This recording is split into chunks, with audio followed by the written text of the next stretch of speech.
প্রার্থী, আপনারা জানেন আমাদের সকলের প্রার্থী বিশিষ্ট ফুটবলার যিনি ব্রাজিলের সঙ্গে খেলায় পেলের বিরুদ্ধে গোল দিয়েছিলেন, সেই বিদেশ বোস। বিদেশ লোককে নমস্কার জানাও। এই পেছনে এত চাপলে মেয়েরা পড়ে যাবে, পেছনে দেখো তো ভলেন্টিয়ার্সরা বা যারা আছে একটু দেখতে চাপাচাপি হচ্ছে। হ্যাঁ, একটু একটু একটু সরে সরে যান না, একটু সরে সরে যান প্লিজ। এরকম করলে হবে না, পুরো দেখে নাও। ভলেন্টিয়ার্সরা দেখে নিন প্লিজ। মেয়েদের মেয়েদের মধ্যে থাকতে দিন, ছেলেরা একটু সরে যান, একটু ছেলেরা ভাইরা আমার একটু সরে যাও, বোনেদের একটু বসতে দাও। তোমরা তো দাঁড়িয়ে থাকতে পারো, বোনেদের একটু বসতে দাও, মা বোনেদের একটু বসতে দাও। লক্ষ্মী ছেলে মেয়েরা আমার 12টা থেকে অপেক্ষা করছো তোমরা এই ভিড়ের মধ্যে। আর তোমরা ভালো করে না বসলে আমি কিন্তু মিটিংটাও ভালো করে করতে পারবো না। এত কষ্ট করে তোমরা এসছো, বসেছো।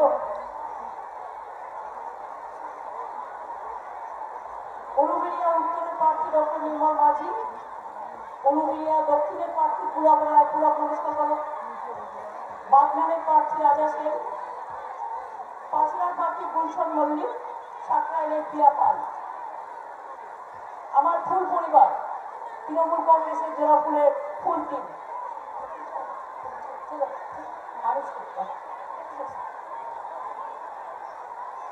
আমি আপনাদের সকলকে বলি, হাওড়া জেলা আমার তৃণমূল কংগ্রেস জন্মলগ্ন থেকে। এরপরে সাজ্জাদকে বলিস নি আজকে, সাজ্জাদকে বলিস নি।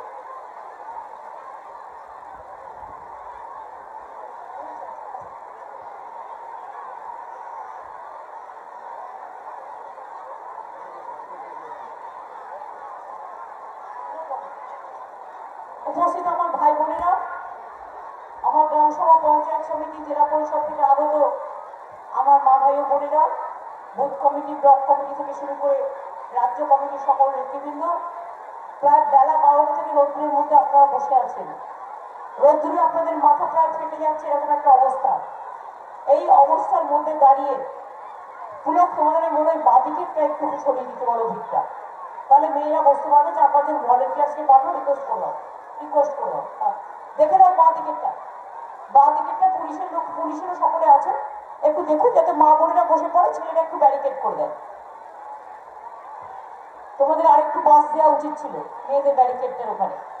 যাই হোক, মা ভাই বোনেরা আমার, আমি যে কথা বলছিলাম যে আপনারা উলুবেড়িয়া, আপনারা হাওড়া জেলা, সে হাওড়া আরবানি হোক আর হাওড়া রুরালি হোক, যেভাবে তৃণমূল কংগ্রেসের জন্মলগ্ন থেকে আমাদের সাহায্য করেছেন, আমাদের সহযোগিতা করেছেন, আপনাদের আশীর্বাদের হাত, আপনাদের দোয়ার হাত, আপনাদের শুভকামনার হাত সবসময় বাড়িয়ে দিয়েছেন, তার জন্য আমি আমার অন্তরের অন্তঃস্থল থেকে আপনাদের অনেক অনেক প্রণাম জানাই, অনেক অনেক শ্রদ্ধা জানাই, অনেক অনেক কৃতজ্ঞতা জানাই, অনেক অনেক সালাম জানাই, অনেক অনেক অভিনন্দন জানাই। আমি প্রথমেই আমার মা বোনেদের পায়ে, আপনাদের দুটো করে পায়ে আমি প্রণাম জানাচ্ছি। এই কারণে আমার হয়তো একটা পা কাজ করছে এখন, কিন্তু আমি মনে করি মা বোনেদের এই দুটো করে পাই আমাকে চলবার অনুপ্রেরণা জুগিয়েছে। আর আপনারা কত দূর দূর থেকে এসছেন পায়ে হেঁটে, আপনাদের সকলের পা দুটোকে আমি প্রণাম জানাই, সালাম জানাই। ভালো থাকবেন আমার মা বোনেরা। আপনারা জানেন এই উলুবেড়িয়া জেলায় আমাদের প্রত্যেকটা ছেলে কিন্তু কাজ করে, ছেলে মেয়েরা। আমি বন্যা থেকে শুরু করে, কোভিড থেকে শুরু করে সব ব্যাপারে দেখি এরা এত কাজ করে, তার কোনো তুলনাই হয় না। আমি এলাকায় যাবার আগে চালটা আগে মানুষের কাছে নিজেরাই আগে ডিস্ট্রিবিউশন করে। বন্যার সময় রাত জেগে দিন জেগে এরা কাজ করে, কখনো আমতা, কখনো উদয়নারায়ণপুর, এই আশেপাশে খানাকুলের এপার ওপার জুড়ে যে বন্যা প্রতিবার হয়। এখন তাও অনেকটা কমেছে, আগামী দিনে আরো কমবে। তার কারণ আমি প্রায় 3000 কোটি টাকার একটা প্রজেক্ট তৈরি করছি। যে প্রজেক্টটা মনে রাখবেন, যে প্রজেক্টটা মনে রাখবেন, লোয়ার দামোদর বেসিন প্রজেক্টের সমস্ত ছোট ছোট জায়গাগুলো একেবারে সেতু তৈরি করা থেকে শুরু করে, ইরিগেশনের ছোট ছোট সেতু তৈরি করা থেকে শুরু করে, নিচু জায়গাগুলো ভরার থেকে শুরু করে কালভার্ট তৈরি করা থেকে শুরু করে বন্যা নিয়ন্ত্রণ করবে, এর জন্য 3000 কোটি টাকা দেওয়া হয়েছে। এটা মেদিনীপুর জেলা, হাওড়া জেলা, বাঁকুড়া জেলা, হুগলি জেলা আর বর্ধমান জেলা জুড়ে কাজগুলো হবে। ইতিমধ্যে কাজগুলো শুরু হয়ে গেছে। আপনারা জানেন উলুবেড়িয়া হচ্ছে শিল্প শহর এবং হাওড়া জেলা জুড়ে আজকে শিল্পায়নের একটা জোয়ার এসেছে। উলুবেড়িয়া, বালিটিকুড়ি, বাউরিয়া, শিবপুরে মোট 5টা ইন্ডাস্ট্রিয়াল এস্টেট তৈরি হয়েছে। Uluberia growth centre, Sankrail food park ও poly park, Ankurhati jewellery park সহ 15টা শিল্প তালুক তৈরি হয়েছে। আরো 4টে শিল্প তালুক হচ্ছে। এই পার্কগুলোতে 25,000 কোটি টাকা বিনিয়োগ হবে এবং এখানে 1 লক্ষের ওপর ছেলে মেয়েদের কর্মসংস্থান হবে। তাই এটা আপনাদের কাছে আমি জানিয়ে গেলাম, আমি গর্বিত। এছাড়া উলুবেড়িয়াতে ও পাঁচলাতে আইটিসি 2টো পার্ক তৈরি হয়েছে, ফুড পার্ক। উলুবেড়িয়াতে চালু হয়েছে অ্যামাজন কোম্পানির, নাম আপনারা জানেন। তাদের লজিস্টিক হাব ফার্স্ট ফেজ আমরা তৈরি করে দিয়েছি। এখান থেকে তারা সারা নর্থ ইস্টার্ন, ইস্টার্ন ইন্ডিয়া এবং সারা পৃথিবীতে তারা জিনিসপত্র সাপ্লাই করবে। ফলে এখানকার ছেলেমেয়েরা অনেক চাকরি বাকরিও পাবেন। 2000 কোটি টাকার বেশি তার জন্য তারা অলরেডি বিনিয়োগ করেছে এবং ডাইরেক্ট ইনডিরেক্ট মিলিয়ে এখানেও অ্যামাজন এবং ফ্লিপকার্টে প্রায় 21,000 ছেলে মেয়ের চাকরি হবে। ভবিষ্যতে আরো লজিস্টিক ক্লাব এখানে আসবে, কোম্পানি আরো ইনভেস্টমেন্ট আসবে। ডোমজুড়ে আইটি পার্কও তৈরি হয়েছে। এছাড়াও কিছুদিন আগে আমরা 19টা শিল্প তৈরি করার জন্য আরো 72,000 কোটি টাকার আমরা দিয়েছি। ফলে হাওড়ায় থেকে শুরু করে চারিদিকে একটা শিল্পের জোয়ার এসছে। হাওড়ার উনসানিতে একটি টেক্সটাইল পার্ক হচ্ছে, যে পার্কটায় সম্ভাব্য বিনিয়োগ হবে প্রায় 500 কোটি টাকা। উনসানিতেই আল আমিন ইন্ডাস্ট্রিয়াল পার্ক, এখানেও 400 কোটি টাকা বিনিয়োগ হবে। হাওড়ায় জগদীশপুর হোসিয়ারি পার্কে একটি স্পিনিং মিল, 150 কোটি টাকা বিনিয়োগ হবে এবং হাওড়ার উদয়নারায়ণপুরে তাঁতিদের জন্য 7 কোটি টাকা দিয়ে তাঁতের হাট হচ্ছে, ওখানেও 10,000 তাঁতি উপকৃত হবে। এছাড়াও হাওড়া জেলাকে স্মল স্কেল ইন্ডাস্ট্রির হাব হিসেবে গড়ে তোলা হচ্ছে। এখানে 28,000-এর বেশি শিল্প কারখানা এবং 37টা ক্লাস্টার চালু হয়ে গেছে ইতিমধ্যেই। তাছাড়াও মনে রাখবেন, আপনাদের এখানে ঘরে ঘরে জরির কাজ হয়, লক্ষাধিক মানুষ এর মাধ্যমে জীবিকা নির্বাহ করে। তাই আমরা হাওড়ায় তৈরি করছি জরি ক্লাস্টার, জরি হাব চালুর চেষ্টা চলছে। তাছাড়াও স্বর্ণ তৈরি করবার অনেক স্বর্ণকার বাইরে মুম্বাইতে গিয়ে কাজ করে, আমরা এখানে স্বর্ণকারদের জন্য হাব তৈরি করছি, যার জন্য আপনাকে বাইরে গিয়ে আর করতে হবে না, আপনারা এখানে কাজগুলো করতে পারবেন। এই হিসেবেও মনে রাখবেন, বিগত 9 বছরে 21,000 কোটি টাকার বিনিয়োগ হয়েছে, আরো 12,000 কোটি টাকার বিনিয়োগ হচ্ছে। সুতরাং হাওড়া জেলায় কর্মসংস্থানের কোনো অভাব হবে না। যারা বাইরে কাজ করতে যায় তাদের বলুন ফিরে আসতে। বাংলার মতো জায়গায় একটা দেখান তো, যেখানে রেশন ফ্রি, খাদ্য শাস্তির জন্য 5 লাখ টাকা করে পান, বাচ্চাদের ছেলে মেয়ে ফ্রি, ছোট ছোট বাচ্চারা জুতো পায়, ব্যাগ পায়, জামা পায়, কাপড় পায়, বিনা পয়সায় চিকিৎসা হয়, মেয়েদের জন্য কন্যাশ্রী, ছেলেদের জন্য, তাদের জন্য ছেলে মেয়েদের জন্য schedule caste schedule tribe Shikshashree, সংখ্যালঘু ছেলে মেয়েদের জন্য ঐক্যশ্রী, হিন্দুভাষী হিন্দি ছেলে মেয়েদের জন্য হচ্ছে Swami Vivekananda self education scheme. কত স্কিম আছে। ক্লাস 9-এ পড়লে বিনা পয়সায় সাইকেল দেওয়া হয়। এবার থেকে তো ক্লাস 12-এ যে উঠবে 12 ক্লাসে, তাকে 10,000 টাকা করে একটা করে স্মার্টফোন দেওয়া হবে। এবারে 12 ক্লাসের ছাত্রছাত্রীরা পেয়েছেন, পেয়ে গেছেন। যারা না পেয়েছেন স্কুলের সাথে যোগাযোগ করবেন, টাকা দিয়ে দেওয়া হয়েছে, সব স্কুলকে পাঠিয়ে দেওয়া হয়েছে। ক্লাস 9-এর সাইকেলটা ইলেকশনের জন্য দেরি হচ্ছে, তাই আপনাদের চিঠি করে দেওয়া হয়েছে। চিঠি যারা পেয়ে গেছেন তারা প্রত্যেকেই সাইকেল পাবেন। এইভাবে অনেক কাজ হয়েছে, আরো অনেক কাজ আমরা করতে চাই। মনে রাখবেন, স্বাস্থ্যসাথী কার্ড যারা পেয়েছেন 5 লক্ষ টাকার, ঠিক আছে, যারা এখনো পাননি তারা দুয়ারে সরকার হবে আবার আগস্ট মাসে। আগস্ট, সেপ্টেম্বর, নভেম্বর, ডিসেম্বর নিজেরা একটা করে কাগজে লিখবেন, আমার এই নাম, আমার বাড়িতে এতজন লোক, আমার এই ঠিকানা, আমাকে স্বাস্থ্যসাথীর কার্ড দেওয়া হোক। লিখে ওটা জমা দিয়ে দেবেন, আপনি স্বাস্থ্যসাথী কার্ড পেয়ে যাবেন।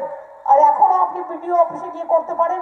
এখন ইলেকশন চলছে, ইলেকশন শেষ হয়ে যাওয়ার পরে আপনারা বিডিও অফিসে গিয়ে নিশ্চয়ই বলতে পারেন, পঞ্চায়েত সমিতির অফিস বা অন্য জায়গায় গিয়ে, যে আমার স্বাস্থ্যসাথী কার্ডটা করে দাও। হেলথ ডিপার্টমেন্ট, যেখানে হেলথের সমস্ত প্রাইমারি হেলথ সেন্টার আছে বা হেলথের যারা করছে এগুলো দেখে নেবেন, ডিএম অফিস থেকে খোঁজ নিয়ে নেবেন, পেয়ে যাবেন। প্রত্যেকে পাবেন স্বাস্থ্যসাথী কার্ড, সব পরিবার পাবেন। মহিলা গার্জিয়ানদের নামে কার্ডটা করে দেওয়া হচ্ছে, মনে রাখবেন। সেই মহিলা গার্জিয়ান, আমরা চাই মেয়েরা বেশি করে ইম্পর্টেন্ট পাক। ওরা বেশি করে ইম্পর্টেন্স পেলে কি হবে, তারা জানে কখন কার চিকিৎসা করতে হবে। এমনকি যে মহিলার নামে দেওয়া হচ্ছে, বাপের বাড়িতে সে তার বাবা মার জন্যও কিন্তু এই কার্ড থেকে টাকা খরচা করতে পারবে। সরকারি হাসপাতালে বিনা পয়সায় চিকিৎসা। এছাড়াও আপনারা ভেলোরে গিয়ে এই স্মার্ট কার্ড দেখিয়ে, স্বাস্থ্যসাথী কার্ড দেখিয়ে চিকিৎসা করাতে পারবেন। অল ইন্ডিয়া মেডিকেল ইনস্টিটিউটে করতে পারবেন। আর প্রতি বছর 5 লক্ষ টাকা করে খরচা করতে পারবেন। প্রতি বছর 5 লাখ টাকা করে খরচা করতে পারবেন। আর এই টাকাটা সব কিন্তু আমরা দিচ্ছি, গভর্নমেন্ট দিচ্ছে, মামাটি মানুষের সরকার দিচ্ছেন। কারণ আপনারা আমাদের ভোট দিয়েছেন, আপনারা আমাদের আশীর্বাদ, শুভেচ্ছা, দোয়া দিয়েছেন, তাই কাজগুলো আমরা করছি। আজকে বিনা পয়সায় রেশন পাচ্ছেন তো? কোভিডের সময় থেকে আগে 2 টাকা পেতেন, এখন বিনা পয়সায় দিচ্ছি তো? জুন মাস পর্যন্ত দেবো বলেছি। আবার যদি আমাদের সবাই জিতে যায়, আমাদের সরকার তৈরি হয়, তাহলে বিনা পয়সায় রেশন চলবে। আর এবার থেকে বাড়িতে বাড়িতে পৌঁছে দেবো, দুয়ারে দুয়ারে পৌঁছে দেবো বিনা পয়সায় রেশন। 2 নম্বর, মনে রাখবেন, যারা বিধবা আছেন, কেউ ভাতা পান, কেউ পান না। এবার থেকে মে মাস থেকে 18 বছর বয়স পর থেকে যেই বিধবা হন না কেন, প্রত্যেকে 1000 টাকা করে ভাতা পাবেন। এখানে কোনো কোটা টোটা নেই, কোটা উঠিয়ে দেওয়া হয়েছে। 3 নম্বর, কৃষক বন্ধুরা যারা চাষবাস করেন, মনে রাখবেন, তারা এখন 5000 টাকা করে একর প্রতি পান, সরকার দেয়, আমরা দিই। এবং ক্ষেত মজদুররা 1 কাঠা জমি থাকলেও 3000 টাকা পায়। বাজেটে টাকাটা বাড়িয়ে আমরা 6000 করেছি। আর আগামী দিন এরা সবাই জিতলে ওই টাকাটা কৃষকরা পাবেন 10,000 টাকা করে। আর ক্ষেত মজদুররা, প্রান্তিক চাষিরা পাবেন 5000 টাকা করে। এমনিতে সেলফ হেল্প গ্রুপের মেয়েরা জাগতে আপনারা 5000 টাকা করে এমনি আপনাদের দেওয়া হয় প্রতি বছর। আমি আরো 10 লক্ষ মেয়ে সেলফ হেল্প গ্রুপে নিয়ে আসবো। মাতৃবন্দনা প্রোগ্রামটার নাম, 25,000 কোটি টাকা আপনাদের দেবো। সেই টাকা দিয়ে আপনারা ব্যবসা করবেন, জরি শিল্প করবেন, কাপড় তৈরি করবেন, তাঁতের হাট করবেন, আপনারা জরি বুনবেন, কাপড় বুনবেন, সোনার কাজ করবেন, কত কি করতে পারেন। নিজের দোকান তৈরি করতে পারেন। আমি তো জায়গায় জায়গায় তাঁতির হাট তৈরি করে দিচ্ছি, তাঁতের জন্য মেশিন দিয়ে দিচ্ছি, তাঁতির হাট তৈরি করে দিচ্ছি এবং সেখানে তারা বিক্রি করছে। বাংলার হাট তৈরি করে দিচ্ছি, সেখানে সেলফ হেল্প গ্রুপের মেয়েরা গিয়ে বিক্রি করছে। কত মেলা করি আমরা, 700 মেলা হয় বছরে, সেখানে সেলফ হেল্প গ্রুপের মেয়েরা বিক্রি করছে। তাছাড়াও আমরা প্রতি জেলায় জেলায় সেলফ হেল্প গ্রুপের বিক্রি করার জন্য মেয়েরা নিজেরা তাদের কর্মতীর্থ তৈরি করবে। আমাদেরও 1000 কর্মতীর্থ তৈরি হচ্ছে, আমরা আপনাদের সুযোগ করে দেবো যাতে আপনারা কাজগুলো ভালো করে করতে পারেন। 4 নম্বর, মা বোনেরা অনেকে টিচারি করেন, অনেকে সরকারি কাজ করেন, অনেকে বেসরকারি করেন, কেউ 100 দিনের করেন, কেউ আশার করেন, কেউ আইসিডিএস এর করেন, কেউ ভিআরপির করেন, কেউ পঞ্চায়েতে করেন। সবাই কেউ না কেউ কিছু না কিছু করেন।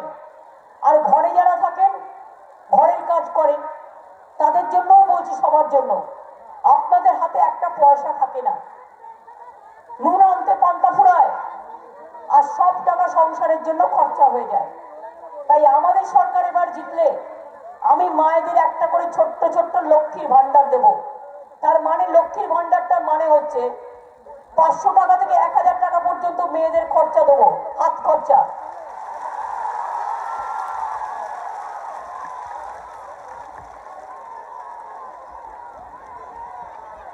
আর স্টুডেন্টদের জন্য কন্যাশ্রী আছে, শিক্ষাশ্রী আছে, ঐক্যশ্রী আছে, সব আছে। সংখ্যালঘুরাও প্রায় 2,35,00,000 স্কলারশিপ পেয়েছে। শিডিউল কাস্টরা 70 লক্ষ পেয়েছে, কন্যাশ্রী 70 লক্ষ পেয়েছে। মনে রাখবেন, আমি আবার যাতে আমার ছাত্রছাত্রী বন্ধুরা, বাবা মায়েরও যাতে কষ্ট না হয়। আগে ভাবতো মেয়েদের বিয়ে দেবো কি করে, এখন তো 18 বছরে মেয়েরা 25,000 টাকা করে নিজের ব্যাংক অ্যাকাউন্টে পায়, যারা কন্যাশ্রীতে আছে। কলেজেও পায় স্কলারশিপ, ইউনিভার্সিটিতেও পায় 2,000-2,500 টাকা করে। চিন্তার কোনো কারণ নেই, মেয়ের আপনার গর্ব। এরপরেও কি পাবে বলুন তো? এরপরে একটা বড় কাজ করতে যাচ্ছি। এবার কিন্তু আমার হাততালি চাই ছাত্র যুবকদের কাছ থেকে। এখন না, আগে বলেনি, আমি ছাত্রছাত্রী বন্ধুদের পড়াশোনা করবার জন্য, নিজে পায়ে দাঁড়াবার জন্য আমি নিজে জামিনদার, মানে আমার সরকার, মামাটি মানুষের সরকার, 10 লক্ষ টাকা করে ক্রেডিট কার্ড করে দেবো। সেই টাকা থেকে আপনি পড়াশোনা চালাতে পারবেন, নিজের ব্যবসা চালাতে পারবেন, নিজে একটা দোকান করতে পারবেন, আর কারো কাছে আপনাকে চাইতে হবে না। আর গভর্নমেন্ট জমিনদার, আমরা জামিন দেবো, মানে আমরাই গ্যারেন্টার। এরপরে আস্তে আস্তে আপনি 4% ইন্টারেস্টে যখন সুযোগ পাবেন তখন শোধ করবেন। কোনো কেউ আপনার জমিও দখল করতে আসবে না, আপনার কিচ্ছু করতে আসবে না। কি হলো, হাততালি এইটুকু হলে হবে?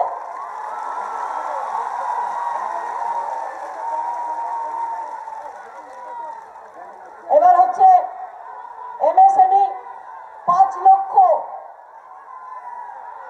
প্রতি বছর সরকারি আধা সরকারি চাকরি হবে। বাদ বাকি 1,32 লক্ষ স্মল স্কেল ইন্ডাস্ট্রিতে চাকরি হবে। এসব তো চলবেই, তাহলে খেলা তো হবে।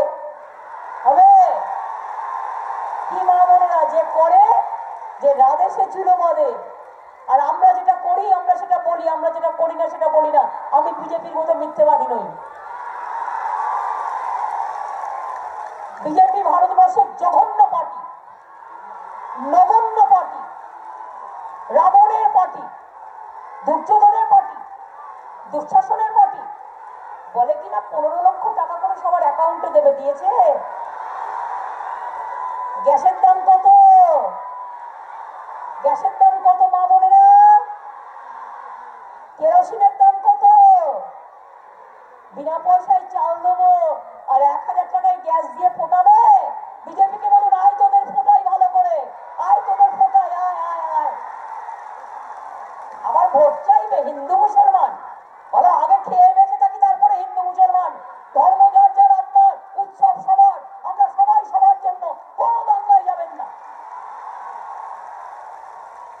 1,000 টাকা গ্যাস আর ভোটে জেতার জন্য 200 টাকা ক্যাশ। টাকা দিলেই টাকা নিয়ে নিন, আর নিয়ে ওদের অ্যাস করে ছেড়ে দিন। অ্যাস মানে ছাইও হয়, আর অ্যাস মানে গাধাও হয়। মনে রাখবেন, 200 টাকা, 500 টাকা, 1,000 টাকা টাকা নিয়ে বসে আছে, টাকার হুন্ডি। সেই টাকাগুলো কার টাকা? আপনার টাকা। গ্যাসের দাম ছিল 200 টাকা, 900 টাকা করেছে। এই টাকাগুলো সব আপনাদের টাকা। রেল বিক্রি করে দিচ্ছে, রেলের টাকা। কোল বিক্রি করে দিচ্ছে, কোলের টাকা। ব্যাংক বিক্রি করে দিচ্ছে, ব্যাংকের টাকা। ইন্স্যুরেন্স বিক্রি করে দিচ্ছে, ইন্স্যুরেন্সের টাকা। সব মানুষের টাকা। লক্ষ লক্ষ কোটি টাকা কামিয়েছে। আর ইলেকশনের সময় ভোট দেওয়ার জন্য বলছে কিছু খরচা দিচ্ছি, যেন বিক্রি সময় আমার টাকা আমায় দিচ্ছ। বড় বড় কথা বলছো। 15 লাখ আগে দাও, বলো আগে 15 লাখ দে। 500 টাকায় কি হবে? 1,000 টাকায় কি হবে? আগে 15 লাখ দে। আর তা নাহলে ওই টাকা খরচা করবো আর ভোটের বাক্সে তোদের খরচা করবো। ওই টাকা খরচ করবেন আর ভোটের বাক্সে ওদের খরচা করবেন, মানে একটা ভোটও দেবেন না। খেলা তো হবেই। এখানে ভোট কবে বিদেশ? উলবেড়িয়া পূর্ব তোমার পুলকে বিদেশ বসে 10 তারিখ ভোট। আর পিয়াপালের 10, গুজরাট মল্লিকের 10, তোমার 6, নির্মলের 6, রাজার 6, আর আমতা কালিদার 6, আমতাও 6। কি করেছে জানেন সুকান্তর? এরা মন্ডল আছে না বিজেপির, ওই মন্ডল দেখে দেখে ইলেকশনের ডেট ফেলেছে। আমি আবিষ্কার করেছি, এটা সত্যি। ইলেকশন কমিশন, বাপরে বাপ, মনে হচ্ছে এক একটা মন্ডল কমিটির সভাপতি সব। এরপরেও যারা করছে পরে ইতিহাস হয়ে যাবে। আমি কিছু কিছু শুনেছি, জমা রেখে দিয়েছি, আস্তে আস্তে মুখ খুলবো। আমি ইলেকশন কমিশনকে রেসপেক্ট করি, যতটা রেসপেক্ট দেওয়ার ততটা রেসপেক্ট আমার হাম্বেল রিগার্ডস আছে। কিন্তু আমি ইলেকশন কমিশনকে রিকোয়েস্ট করবো, বি ইম্পার্শিয়াল। বিজেপি যা বলবে তাই শুনতে হবে? এমনকি আপনারা আমার নন্দীগ্রামে পর্যন্ত আমার গাড়িতে কালকে বিজেপির লোকেরা ধাক্কা মেরেছে, আমাকে অ্যাটাক করেছে, আপনারা ইলেকশন কমিশন কোনো অ্যাকশন নেননি। আমার পার্সোনাল সিকিউরিটির লোকেরা সাধ্যমতো চেষ্টা করেছে, কিন্তু আপনার ইলেকশন কমিশন এমন ভাবে আপনারা করছেন, ইনস্ট্রাকশন দিচ্ছেন যে তারা বিজেপি ছাড়া কিচ্ছু বুঝছে না। আর তো 1 মাসের মধ্যে ইলেকশন হয়ে যাবে, তারপরে বহিরাগত গুন্ডা আর বহিরাগত পুলিশরা যাবে কোথায়? বিজেপির কোলে না বিজেপির আচলে?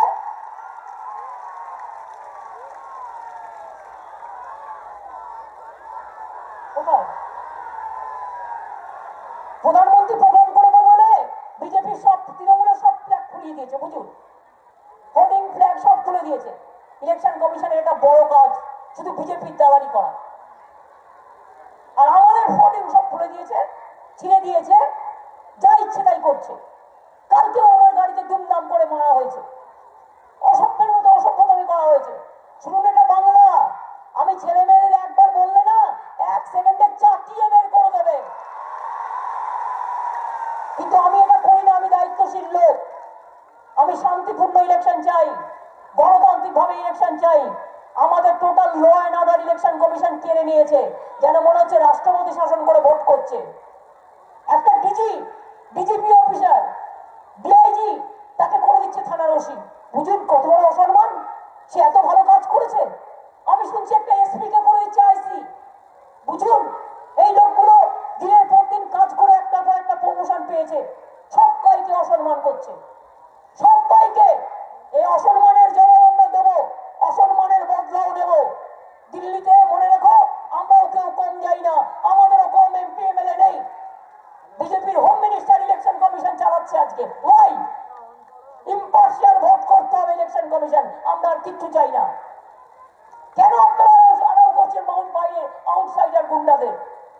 যেখানে ইলেকশনের ক্যাম্পেনিং শেষ হয়ে গেছে সেখানেও গুন্ডারা বসে আছে। কেন কেন নাকা চেকিং করছেন না? কেন বিজেপির গুন্ডারা হোটেলে হোটেলে সব হোটেলে টাকা নিয়ে বসে আছে, সব গেস্ট হাউসে টাকা নিয়ে বসে আছে? সারা ভারতবর্ষের ভারত সরকার, উত্তরপ্রদেশ সরকার, মধ্যপ্রদেশ সরকার, ছত্তিশগড় সরকার, আসাম সরকার, ত্রিপুরা সরকার, সব সরকার টাকা নিয়ে, আর মন্ত্রী, মুখ্যমন্ত্রী, উপমুখ্যমন্ত্রী শুরু করে সব কোটা বসে আছে টাকার ভান্ডার নিয়ে। ওই আগে তো সব হয়নি, সেশনের সময়টা হয়নি, 83 সময়টা হয়নি, আরো যারা যারা ছিলেন তাদের সময় তো এই জিনিস হয়নি। আজকে কেন এই জিনিস হচ্ছে? বিজেপি গিয়ে বলে আসছে একে একে বদলাতে হবে, সঙ্গে সঙ্গে অর্ডার এসে যাচ্ছে বিজেপি বলেছে বদলাতে হবে। আগে আগে নিয়ম কি ছিল? আগে নিয়ম ছিল যে বুথের এজেন্ট, সেই বুথ থেকেই তাকে এজেন্ট হতে হবে। হঠাৎ করে বিজেপি বলে এলো, ওই তো আপনারা কথোপকথনে শুনেছেন, বিজেপি বলল অ্যাসেম্বলি থেকে হলেই হবে। যা বিজেপি বলছে ইলেকশন কমিশন তাই করছে। একেবারে ইলেকশন কমিশন বিজেপির স্পোক্স পারসন হয়ে গেছে। আমি সব জায়গায় গিয়ে শুনছি সেন্ট্রাল ফোর্সের নামে অত্যাচার, গিয়ে বলছে বিজেপিকে ভোট দাও। একটাও শুনবেন না, আপনারা শান্তিপূর্ণভাবে ভোট দেবেন। আমার পরশুদিন একটা ছেলেকে রবীন মান্না নন্দীগ্রামে এমন মার মেরেছে, ছেলেটা ট্রমা হসপিটালে ভর্তি আছে, পিজিতে বাঁচবে কিনা জানি না, কোমায় চলে গেছে। আরেকটি ছেলে কৃষ্ণ জানা, তাকেও এমন ভাবে মেরে হাত পা ভেঙে দিয়েছে। কালকে সাংবাদিকরা আমার সাথে তার বাড়িতে গিয়েছিল, আমি তার বাড়িতে গিয়েছিলাম দেখা করতে। তার বউ আমাকে আঁচল পেতে দিচ্ছে, শাড়ির আঁচল পেতে বলছে, মা আমার শাড়ি, আমার স্বামীর জীবন ভিক্ষা দাও। আমার সময় পুলিশ থাকলে সব জিনিস হতো না। এখন নাকি ইলেকশন কমিশন পুলিশ চালাচ্ছে এবং তাদের ইচ্ছে মতো বিজেপি গুন্ডাদের উস্কানো হচ্ছে, বিজেপি গুন্ডাদের রেলে করে নিয়ে আসা হচ্ছে, বিজেপি গুন্ডাদের বাসে করে নিয়ে আসা হচ্ছে উড়িষ্যা থেকে, ঝাড়খণ্ড থেকে, বিহার থেকে, উত্তরপ্রদেশ থেকে। একটা সত্যি কথা বলি, যদি ইলেকশন কমিশন মনে করেন আপনারা মেয়েদের ডেকে জিজ্ঞেস করবেন, আমি তো এই খবরও জানি বিজেপির মিছিলে এমন মদ খেয়ে ঢুকছে কিছু গুন্ডা বহিরাগত, যে মহিলা সাংবাদিকরা, ফটোগ্রাফাররা বিজেপির র্যালি কভার করতে যেতে লজ্জা পাচ্ছে, অনেকে মলেস্টেড হয়েছে, অনেকে মলেস্টেশন হয়েছে, ভয়নি, বলেনি, সম্মানে রাখবে বলেনি। সাংবাদিকদের উচিত এটা নিয়ে প্রেস কাউন্সিলে লেখা। কেন লিখছেন না আপনারা? কিসের জন্য ভয় পান? আপনারা চাকরি কারণা করেন, ঠিক আছে, তাই বলে কি আমাদের ঘরের মা বোনেদের সম্মান নেই? বিজেপির মিছিলে যেতে ভয় পাচ্ছে, এত বড় সাহস!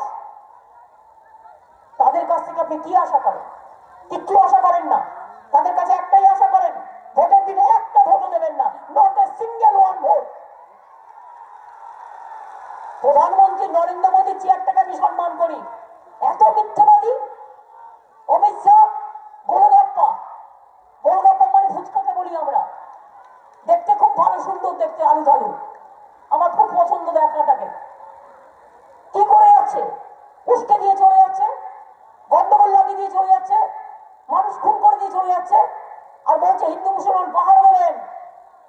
আপনাদের এলাকায় প্ল্যান করেছে, শুনুন, অনেক জায়গাতে, নন্দীগ্রামেও ছিল প্ল্যান, এখনো আছে। ৫-৬ টাকার ছেলে বসাচ্ছে টাকা দিয়ে মন্দিরের সামনে সামনে, আর যেই সবাই ঘুমিয়ে পড়ছে একটু মাংস নিয়ে ফেলে দিচ্ছে, দিয়ে বলছে মুসলমানরা করেছে, নিয়ে হিন্দু মুসলমানে লাগিয়ে দাও। আর তো কিছু নেই, ইস্যু নেই, ভোট ভাগ করে দাও। এরপর কি করেছে? আরেকটা প্ল্যান করেছে, আমি শুনেছি বলে বলে দিচ্ছি। আমাকে একজন বললেন, বলে বিজেপিরই একটা মেয়েকে মেরে দেবে, দিয়ে বলবে দেখো তৃণমূল মেরেছে, বলে হিন্দুকে দিয়ে মুসলিমকে মারাবে, মুসলিমকে দিয়ে হিন্দুকে মারাবে, নিয়ে হিন্দু মুসলমানে লাগাবে। আমি সংখ্যালঘু ভাই বোনদের বলবো, মাথা ঠান্ডা করে চলবেন, কোনো প্ররোচনায় পা দেবেন না। আর হিন্দুদেরও বলবো, কোনো প্ররোচনায় পা দেবেন না। আর সংখ্যালঘু ভাই বোনদের কাছে আমার একটা রিকোয়েস্ট থাকবে, ওই একটা হায়দ্রাবাদ থেকে গদ্দার এসছে বিজেপির টাকা নিয়ে, আর এখানকার আপনার হুগলি জেলার একটা মির্জাফর আছে, সেই মির্জাফরটা আবার ওর সাথে টাকা নিয়েছে বিজেপির কাছ থেকে। তারা সংখ্যালঘু ভোট ভাগ করবার চেষ্টা করবে, একটাও ভোট ভাগ হতে দেবেন না। আপনাকে নিজের রাজ্যে থাকতে হবে, আপনাকে বাঁচতে হবে, আপনার নিরাপত্তা রক্ষা করতে হবে, এনআরসি থেকে বাঁচতে হবে, এনপিআর থেকে বাঁচতে হবে, কেয়ার থেকে বাঁচতে হবে, সুরক্ষা নিয়ে বাঁচতে হবে। আপনাদের নিরাপত্তা দেখেছেন, আমাদের বাংলায় কখনো আমরা কোনো সমস্যা করতে দিই না, ছোটখাটো কিছু হলে সঙ্গে সঙ্গে আমরা ধরে ফেলি। হিন্দু মুসলমান সবাইকে নিয়ে একসাথে আমরা কাজ করি। হিন্দুরা দুর্গা পুজো করে, মুসলিমরাও তাদের মতো তাদের কোরআন পাঠ করে, তারা তাদের রমজান মাস করে, রোজা করে। জানেন, আমি কালকে বলরামপুরে বাড়িতে গেছিলাম, যেটা বলছিলাম, মা শাড়ির আঁচল পেতে দিয়ে বলছে আমার স্বামীকে বাঁচাও। সেই ছেলেটি যখন আমার সাথে দেখা করতে এলো আমার মিটিংয়ে, তার একটা 17-18 বছরের ছেলে আছে, আর একটা 14-15 বছরের মেয়ে আছে। আমায় কি বললো জানেন?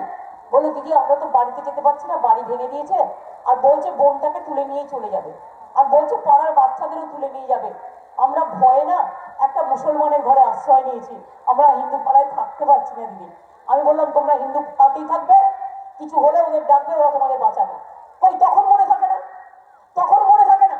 একটা হিন্দু পরিবার বিপদে পড়েছে, তাকে কোলে তুলে নিয়ে নিজের ঘরে নিয়ে গিয়ে সেই মাকে, ছেলেকে, মেয়েকে রক্ষা করেছে, তখন মনে থাকে না কোনটা হিন্দু কোনটা মুসলমান?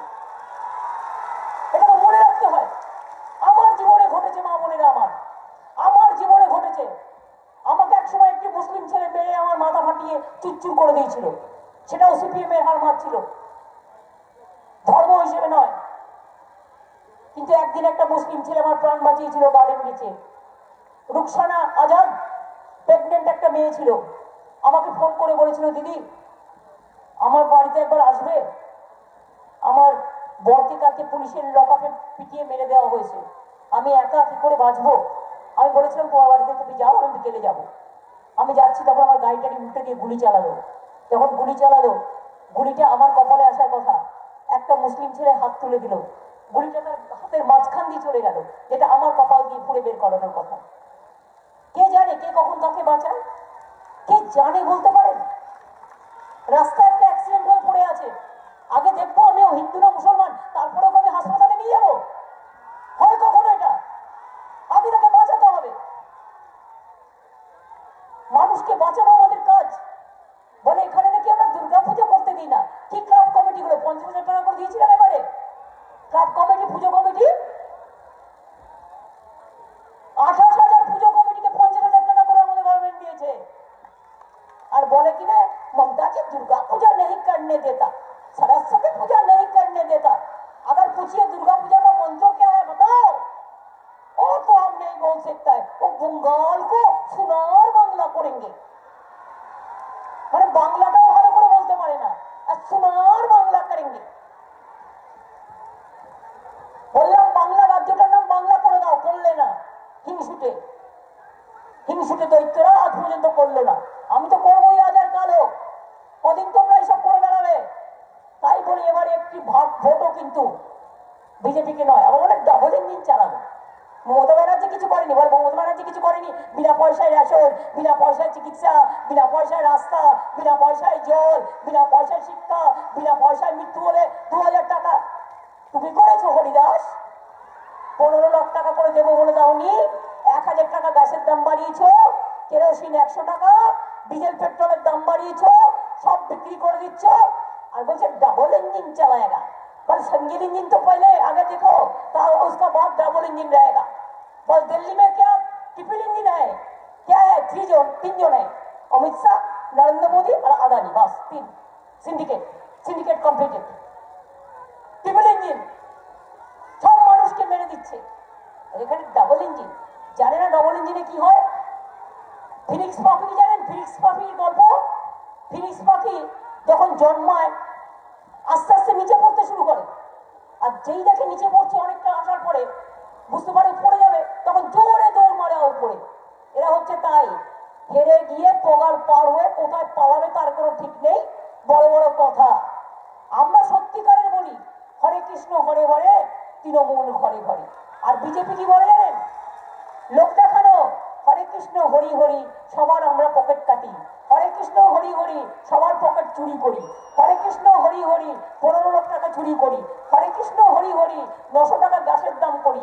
হরে কৃষ্ণ হরি হরি, রেল আমরা বিক্রি করি। হরে কৃষ্ণ হরি হরি, মেয়েদের ধরে আমরা মারি। হরে কৃষ্ণ হরি হরি, কৃষকদের ধরে আমরা মারি। হরে কৃষ্ণ হরি হরি, আমরা সবাই অত্যাচার করি। এদের একটা ফটো নয়, এমন বল দেবেন যে বলে একেবারে শর্ট করবেন বার পোস্টের বাইরে। আর যদি ক্রিকেট খেলতে হয় বোল্ড আউট করে দিন, যাতে জীবনে আর খেলতে না আসে বাংলায়। বাংলাটাকে বাংলায় যদি রাখতে চান, নাহলে বাংলা থাকবে না, বাংলার শিক্ষা থাকবে না, বাংলার সংস্কৃতি থাকবে না, বাংলার সভ্যতা থাকবে না। বাংলাকে রক্ষা করতে হবে মা ভাই বোনেরা, তাহলে খেলা হবে। বিদেশ বস্তু খেলোয়াড় কি, বিদেশ একটা বল মারো দেখি। এবার দেখুন বিদেশ বসে একটা বল মারছে আপনাদের উদ্দেশ্যে, এটা সিম্বলিক। দাঁড়াও দাঁড়াও, এখান থেকে আর একটু দূর থেকে যাও, জায়গা নাও। মেয়েদের দিকে মারো দেখি, মায়েরা লুপে। ও দারুন দারুন দারুন, আরেকটা মারো এদিকে।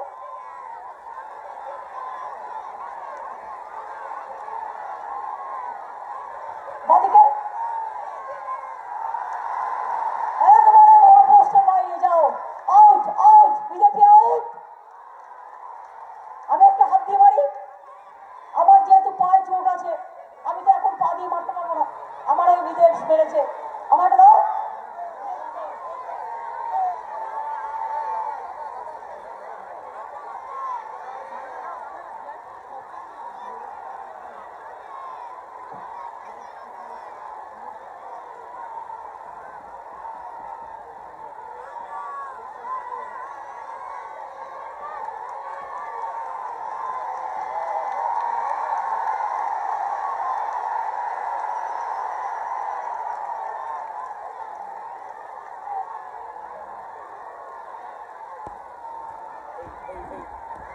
এই গরম হয়ে যাচ্ছে।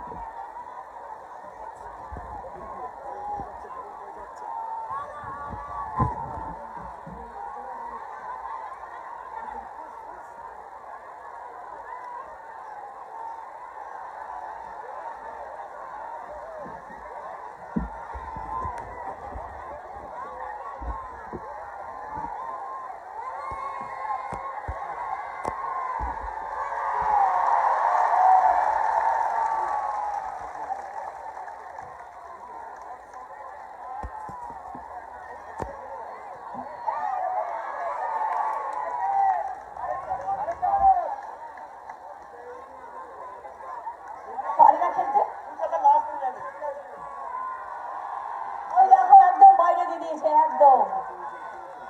তাহলে খেলা হবে, বিজেপিকে খালি করতে হবে, দেখতে হবে, জিততে হবে, বিজেপিকে বাক্স ফাঁকা করে দিতে হবে। ঠিক আছে মা বোনেরা, জয় হিন্দ, বন্দে মাতরম, তৃণমূল কংগ্রেস জিন্দাবাদ, জয় বাংলা, জয় বাংলা। যাবার আগে আমি মায়ের কাছে প্রার্থনা করি, ওং সর্বমঙ্গলা মঙ্গলে শিবে সর্বার্থ সাধিকে শরণ্যে ত্র্যম্বকে গৌরী নারায়ণী নমস্তুতে সৃষ্টি স্থিতি বিনাশনং শক্তিভূতে সনাতনী গুণশ্রয়ী গুণময়ী নারায়ণী নমস্তুতে শরণাগত দীনার্থ পরিত্রাণ পরায়ণে সর্বশক্তি হরে দেবী নারায়ণী নমস্তুতে ওং জয়ন্তী মঙ্গলা কালী ভদ্রকালী কপালিনী দুর্গা শিবা ক্ষমাধাত্রী সাহসধা নমস্তুতে ওং কালী কালী মহাকালী কালীকে কালরাত্রিকে ধর্মাত্ম মোক্ষদে দেবী নারায়ণী নমস্তুতে ওং মহাদেবং মহত্তানং মহাযোগী মহেশ্বরম মহাপাপ হরং দেবং মকরায় নমো নমো নমস্তে ব্রাহ্মণ্য দেবায় ব্রাহ্মণ্য হিতায় চ জগদ্ধিতায় কৃষ্ণায় গোবিন্দায় নমো নমো নমস্তে জলদা ভাসে নমস্তে জলসায়িনে নমস্তে কেশবানন্দ বাসুদেব নমস্তুতে হে কৃষ্ণ করুণা সিন্ধু দীন বন্ধু জগৎপতে গোপেশ গোপিকাকান্ত রাধাকান্ত নমস্তুতে। আমি সকলের জন্য প্রার্থনা করলাম, আমি যারা সংখ্যালঘু ভাই বোনেরা তাদের জন্য প্রার্থনা করবে, আল্লাহ তাআলা সবাইকে দোয়া করো লা ইলাহা ইল্লাল্লাহ মুহাম্মদ রাসূলুল্লাহ। আমি খ্রিস্টান ভাই বোনেদের জন্য প্রার্থনা করব, god is good and god is good. আগে আমার আদিবাসী ভাই বোনেরাও আছে, জয় জহর, সকলে ভালো থাকুন, সুন্দর থাকুন। জয় বাংলা, জয় বাংলা, জয় বাংলা। ফোন যখন করবেন হ্যালো বলবেন না, বলবেন জয় বাংলা। নিয়ে বলবেন, বলুন, যেই ফোন শেষ হয়ে যাবে জয় বাংলা। বাংলাটাকে বাঁচাতে হবে, ঠিক তো? বাংলাটাকে বাঁচাতে হবে। আর উলুবেড়িয়া বাঁচলে বাংলা বাঁচবে, হাওড়া বাঁচলে বাংলা বাঁচবে, নন্দীগ্রাম বাঁচলে বাংলা বাঁচবে, সিঙ্গুর বাঁচলে বাংলা বাঁচবে, সারা বাংলা বাঁচবে। সবাই ভালো থাকুন, ধন্যবাদ, নমস্কার, জয় হিন্দ, বন্দে মাতরম, খোদা হাফেজ, জয় বাংলা।